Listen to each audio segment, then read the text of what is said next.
Before we get into the afternoon, we have a special guest, Annie Burwell here. Y'all know her very, very well. She's going to give a quick 2-minute presentation on CIT MOT, and she can answer one question. So we're going to get Annie to the floor, and then after that we'll coordinate our groups. All right, guys, these are the famous laminated sheets that I promised I would bring. So here's how this is going to work. The county just opened a brand new, beautiful dispatch center, which is the building next to you, and they're changing all the phone numbers. Now, because I do not want to waste your tax dollars, I decided not to print and laminate brand new, handy-dandy emergency mental health sheets. I just had someone take over the old number, put in the temporary number, and when we get our new number, you'll get another one. So this is an intermediate step, and it looks a little bit cheesy, but hey, didn't waste your money. How's that? All right, so I'm going to pass some of these out. I'm going to really and truly take just 1 minute because you guys have a speaker, and I don't want to interrupt her. When are the new numbers? I don't know. Okay. That's an honest statement there. It involves a phone tree and trunk lines and okay. So, I'm with the mobile outreach team for the county to provide emergency mental health services. We primarily deal with folks who are in crisis due to mental health. So, people who are suicidal, homicidal, psychotic, children and adults. The laminated sheet you have before you sort of explains which number to call and when. And when. Here's the short version. If you have someone who's causing danger at your school, you're going to call 911. You are going to talk to an administrator pretty quickly before or after that so that they will know why all the lights and sirens are coming to your campus and they won't be so cranky with you. So 911 for immediate danger. If you need to talk with MOT, either to staff a case or to have us come out to your school, the best number right now, 24 hours a day, to get in touch with us is the tape number, the 864-8282. That leads you right into the county dispatch. You hit 1, which I think says Sheriff's Department or something sort of scary sounding. Hit 1, you will get a call taker and tell them you want to speak with MOT. They'll connect you guys to us and we'll talk to you about what you need and how we can best help you. If you know that you have a student or an adult on your campus that needs to be committed to a psychiatric facility against their will, we're going to need CIT. So MOT cannot commit someone to a psychiatric facility. That takes an officer. You will need CIT. Why does CIT and MOT sometimes come out? You know, sometimes MOT comes out and they call CIT. Sometimes CIT comes out and calls MOT. That has to do with state guidelines and getting state beds and taking a mental health professional and a law enforcement officer to open up a state bed. If the child or the adult has insurance and needs to be committed, you may not need MOT. I know that's all really confusing. That's why it's good for you to call us and we'll walk you through it. Complications would be children who are actively involved with CPS, children whose parents will not come to the school, kids who are standing in Williamson County and their parents live in Travis County. Those are really fun. And we'll talk with you about those. Crisis hotline is a great number to give to parents and to students. It's not an expedient way for you to get in touch with us sometimes. Sometimes it's faster to call our 911 center. If you want to talk to someone at Bluebonnet Trails MHMR about a crisis, that hotline number is a good one for that. So that's a good number for that. And it will be answered by a trained mental health person. Health District is the next number. Substance abuse information, the next number. Bluebonnet Trails and 211. All right, one question, then I'm getting out of here. Nobody got it? Nobody wants to do the one. Yeah. All right. That's too much pressure. I think Allison already asked you about when the number will be there. There's your one question. I don't know. I will do that. I will inform everyone as soon as it's up. Oh, here's your one question. Okay. Yes. Are there any written guidelines about how to do the Williamson County, Travis County, cross the line thing? Is there any place we can look for more information on that, or should we just call you and test them? It's easier to call us because it depends on things like insurance, where the child is versus where the family is, things like that. So just go ahead and give us a call. Our district lives that, so. All right. Thank you, guys. Thank Have y'all. a Let's great give time. Annie a hand. They work hard in our county. So thank you. So here's the thing. We talked this morning about a 3-component model, that we need to operate in that. And right now, when we deal with things related to learning supports, it's not at the school improvement table. This looks familiar to school people. The way we deal with issues, I call it the waiting to fail model. When kids start slipping, remember the kid that dropped his book bag or the kid that fell down and didn't want to pick it up? We deal with them outside of school improvement. And folks like myself or you that are in support staff, they call us when something bad happens, okay? We have to be on the prevention arm more than we are on the reactionary side. This is what we want a school improvement table to look like. We want to be represented when the superintendent's making decisions, at the school level when the principal's making decisions, okay? Now, so somebody has to lead the work of learning supports. In a school, it can be any number of people. It could be a counselor. It could be an assistant principal for discipline. Why? Because they know the problems in the school. There are some districts that assign this to an assistant principal. I don't determine that. That's up to you. I can tell you this. If you want to make this a primary component, somebody has to lead it. Even at the district level, that has to happen. For me in Mobile, it was me. I was over student services, but it didn't have to be me. The person who leads this comes to the school improvement table. But the rest of the time, they're doing their work and they're working in those 6 areas, those content areas that we are going to talk about this afternoon. The reason that they do that is because most of the time, the people who lead learning supports, remember our student-by-student work down here, the review team for moderate problems and the review team for severe problems?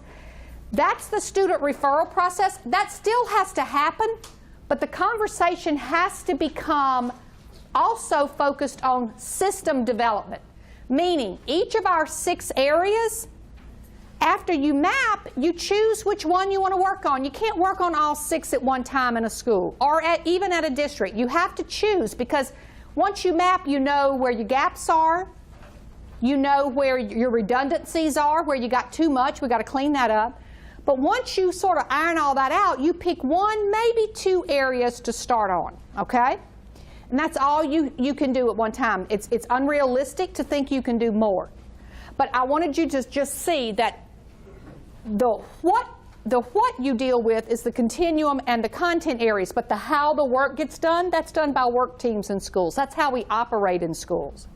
So to model that, this afternoon, because we have school and community people here, what we want to do this afternoon is you've been assigned to one of the 6 areas, okay?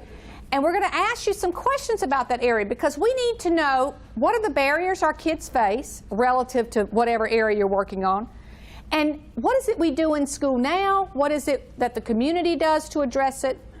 Do we have the right people at the table to start talking about it?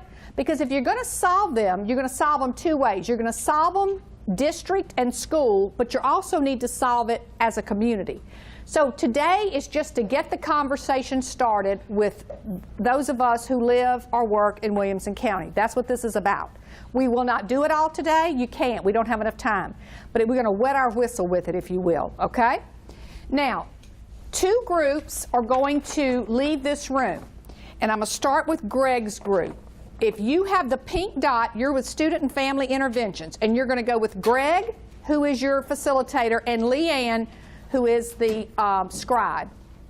And you're going to go down the hall. So if you have a pink dot, when it's time to move, you're going to go with Greg, okay? And Sue is going to lead you to your room. The other group that will be leaving and will come back is Transitions. And Matt is your facilitator, and Holly is the scribe. So why don't we let you those two groups, if y'all can go on, and we will come back at, well, I'll send for you. How is that? But let's say we're going to start, we obviously are starting a little late, so we're going to go to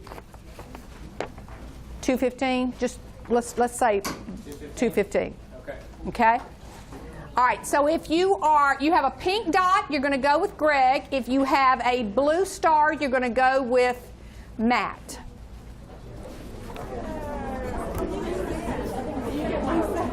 Here's the good and the bad of what we did. The good is you got time to talk, and what I heard was some rich conversation, especially among school folks from different districts, because you don't get that opportunity very often, you know. Sometimes when we're in a school district, we're sort of thinking we're the only one with that problem, but really our neighbor down the street probably has the same problem. But so the good part is that you got to do that, and the bad part is I have to make you stop.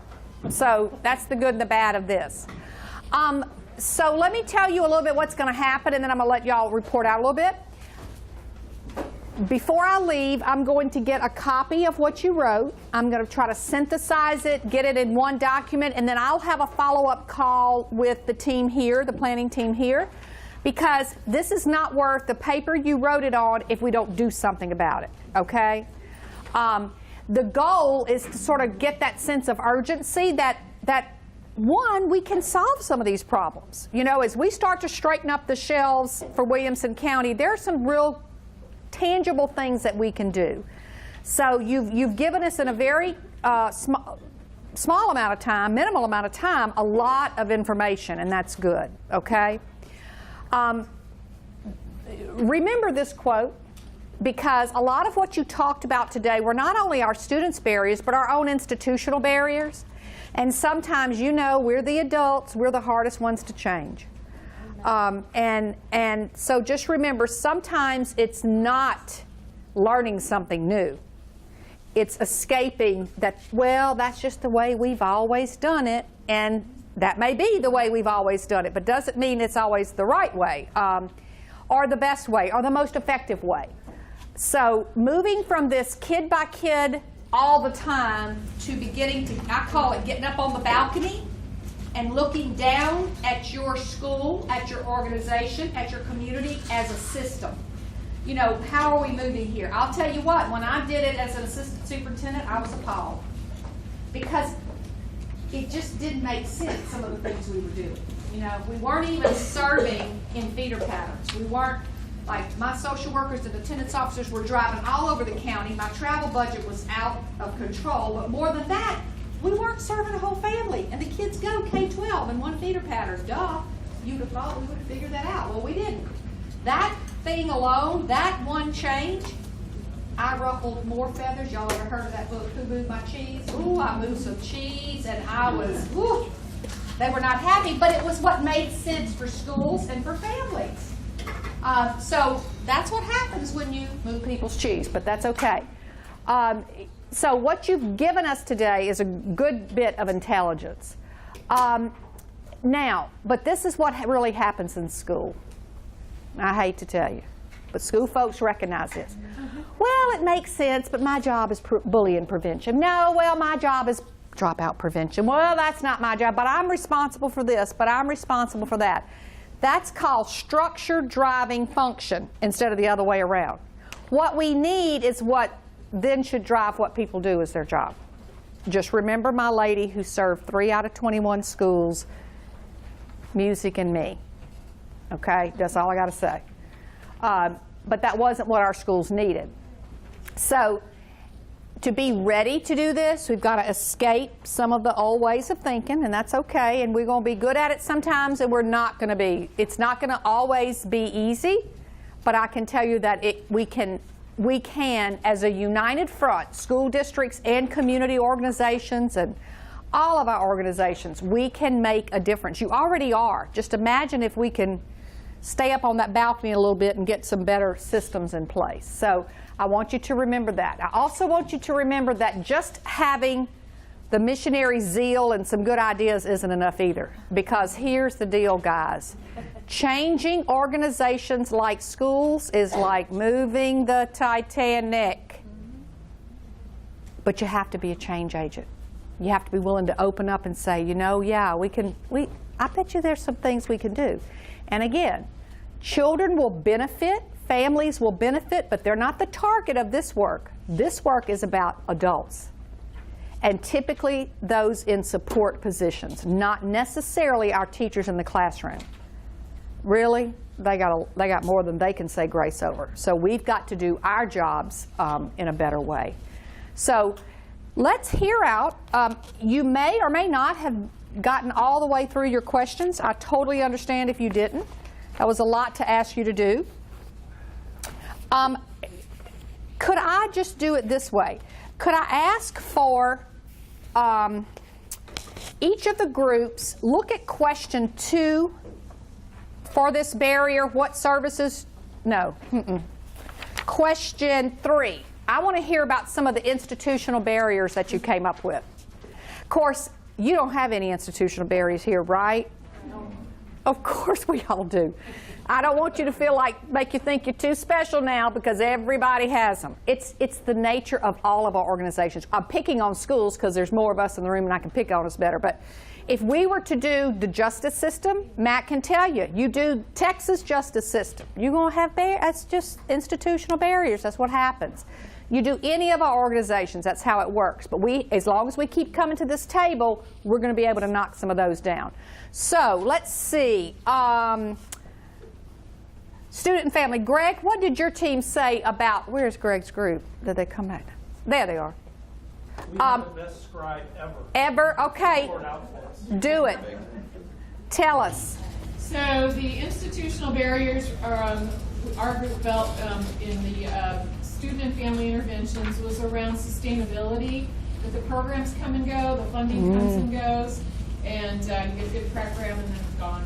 Okay. Any other barriers? And let me say, that is a common one. Any other barriers from any other group? Just tell us what your group's name is and what okay, go ahead. Home and family engagement, the multi-layers to make change. Having to go through the different processes and the different layers to get the change. All right. Important thought. For example, superintendents aren't here today. They're the real ones that make big decisions. Guess what you are? You have influence on them. I know you may not think you do, but you do. You hear me? You have influence. You have positional authority of some kind, but you have a lot of influence, okay? Used to be Dr. Dodge's most horrid day is when I'd walk through the door and say, okay, Dr. Dodge, you got to listen to me. When I retired, he did a whole skit about what I used to tell him. When I was being real, I said, Dr. Dodge, you have got to listen. He said, as long as you do not go Cajun on me, I will listen to you. He really did. He was from Virginia. He was like, I don't know what she is, but ooh, when she gets all fired up. But you have influence. You have influence. Remember, we don't always know what's in our closet. We don't know if it's good stuff down there. Ladies, think about it this way. Your favorite pair of shoes could be at the bottom of that closet. The favorite thing, the best thing we could do for kids may be at the bottom of that closet, but we don't even know it's there. Okay? Because we have no idea what's in there. And when people come and go, programs come and go. We got to stop that. If it's a good program, we got to hang on to the program. It needs to be sustainable. Doesn't matter who's there. I have a girlfriend that says it ought to be superintendent proof, assistant superintendent proof, board proof. If it's that good, we ought to be doing it for all kids in all schools, not just schools that decided to do it. That's not right. Okay? Any other barriers? Transitions, we had confidentiality of records and not wanting to exchange them. And along with that, even if you had a released trust in that other agency that they're not going to re-release the records inappropriately is a big barrier. Yeah. And coming up with MOAs around that, and just so you know, I know you already know this, when a family is in a crisis, it's a good time to get mama to sign release. You do realize that. Because mom's like, anything you can do to help me with this child. Because we do need to be able to share some information, okay? Here's a little aha for how this changes in schools. The committee, remember I said there's usually some team in school that does student referrals. they talk about child name by child name, Johnny, Susie, Mary, right? That's when confidentiality is involved. But when you're talking about issues, the issue of chronic absenteeism, the issue of apathetic parents, didn't say one kid's name. That's a good little trick along the way that we don't have. It sort of like separates it. Balcony from weeds. If we're in the weeds, we're talking about Johnny and Susie and Mary and, okay? But if we're up on the balcony looking at big issues, which is what we have to start doing, we didn't call one child's name. Now, we have some data that says in our 11 school districts, there is a plethora of students who have this issue, who have absences above 10. See, that's data. Y'all, we have data in learning supports just like we do in instruction.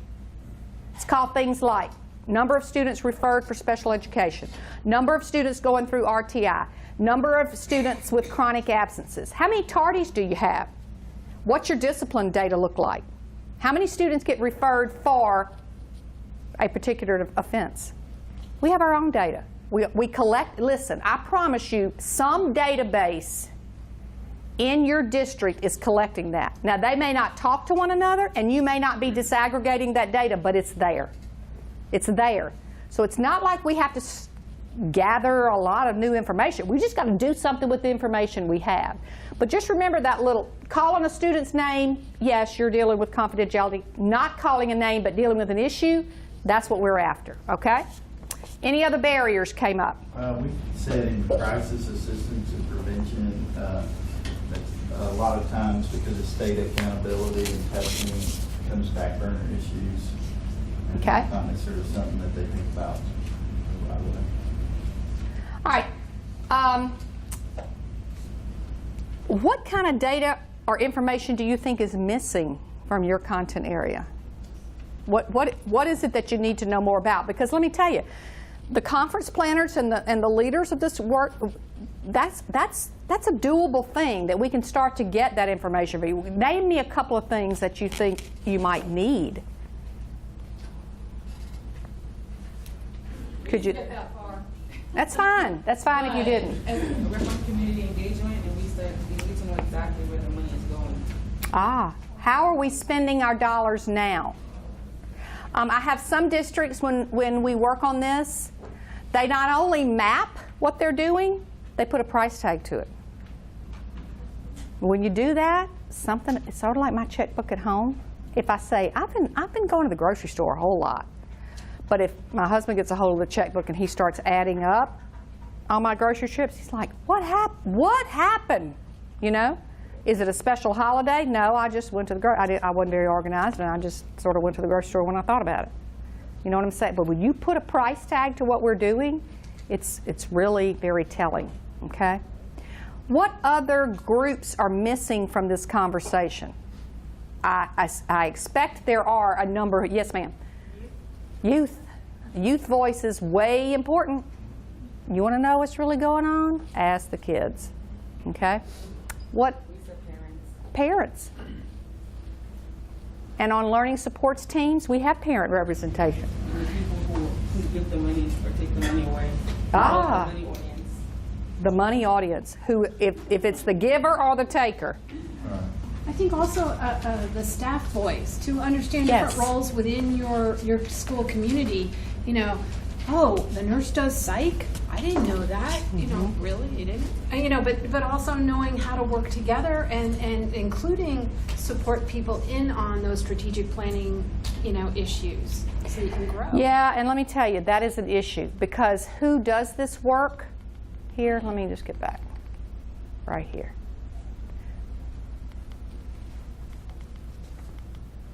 Come on.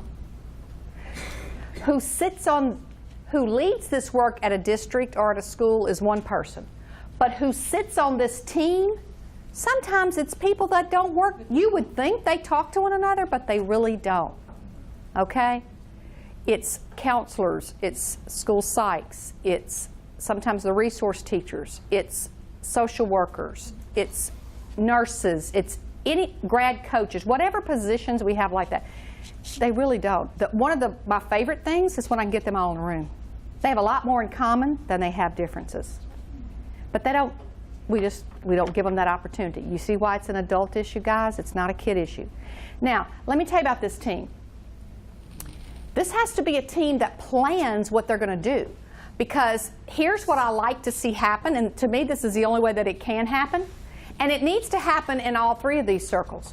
You need to have a lead person, and you need to have a lead team, and then you need to have work teams, which are temporary in nature. Somebody's always going to look at the balcony issues here, and some groups always going to have to do student referral. We get that. But if today we're not talking about crisis assistance and prevention, let's say the beginning of the school year when it's time to update your safety plan, whoever are in addition to the core members of this team, if Ray is the one who does all of our drawings on the computer, you know, like to do emergency planning, Ray needs to come to that meeting. But does that mean Ray has to come back all the time? No, unless it's one of the other content areas that he works in.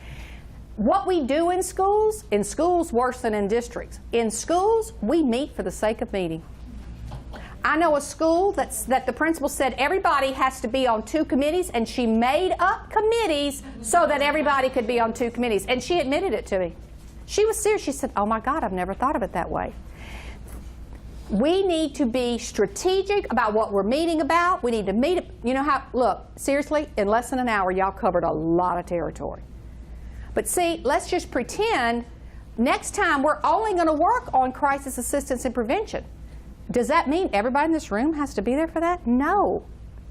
In districts, and I will tell you, district teams have gotten better at that, but school, we wear our teachers out. We wear our teachers out, and we wear support staff out when we do that. So one of the biggest changes for me was this. And my girlfriend says, no more wool gathering. I don't know what she means by that, except it's just like we're sitting there yan about little things. No, you have an agenda and you do it. You address the big issues. And half the meeting may be about big issues, and then everybody leaves who's not dealing with student referral information. Then you go back to our regular student referral, where it's kid by kid, right? But this is a shift for schools, y'all. This shifts how we do our business. Guess what? The business world does it a lot better than we do. My husband said he would go stone crazy because he listens sometimes to me having. I said, "Why do you keep going over and over and over?" I said, "Because that's how we do in schools. It's our."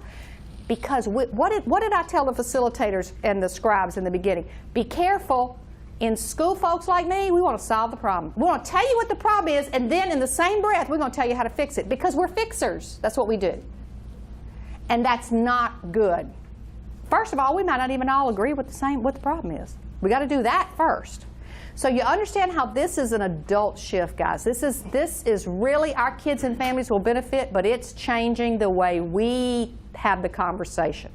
And if I hadn't done it, I could only tell you what I think it looks like, but I'm going to tell you right now, it is a big shift. And you just have to start with one of these areas because you can't do all of them, okay? So you understand why there's nothing in a pretty little box that Scholastic sells or UCLA produces that I can give you, but I can help you do it. You got to want to, okay? As I've heard good coaches say, you got to want to do it. It's a process. What does Nick Saban say? Ad nauseum. It is a process. Any good coach, it's a process. This is a process. And what it also does is we could put in place where the 11 districts, their learning support lead, y'all would start meeting quarterly.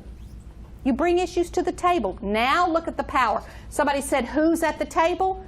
You don't think having a voice of 11 school districts and community and organizational partners isn't strong? You don't think your politicians would listen to that? Oh, yes, they would.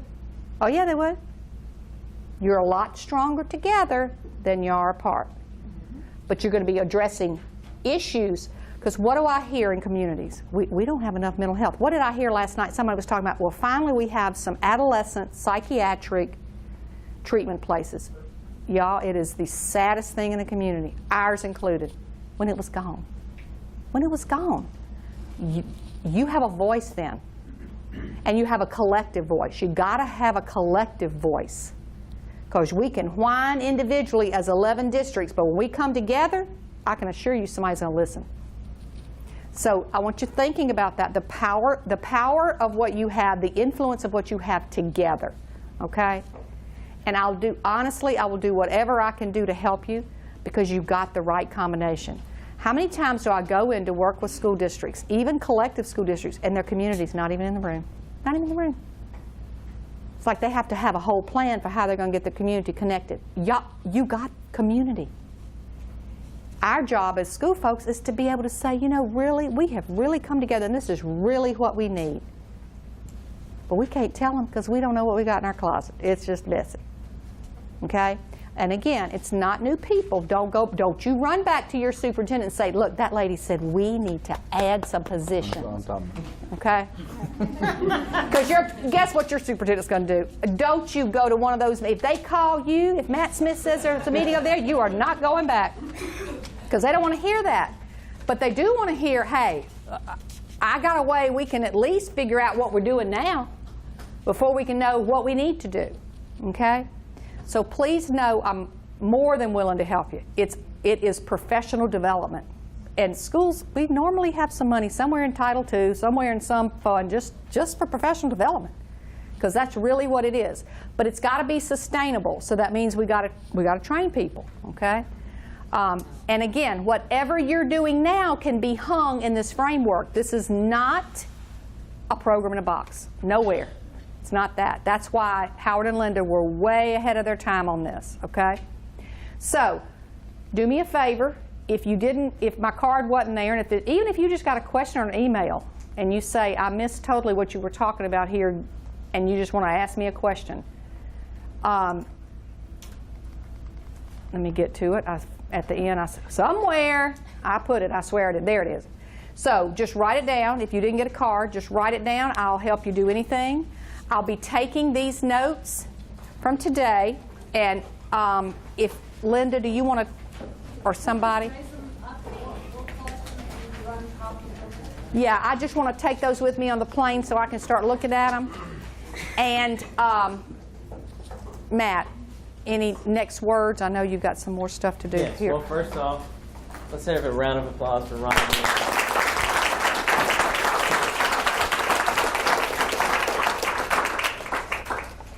Rhonda, we also have a parting gift for you, the framed binder. It's a rental car that... It's a brand new battery for the rental car Thank outside. you so much. We so appreciate you coming and thank you. spending the day with us, and definitely Thank you, call to thank you, arms thank for you. us. So thank you so much. Now, if this is what I think it is, what you don't know is that, wait a minute.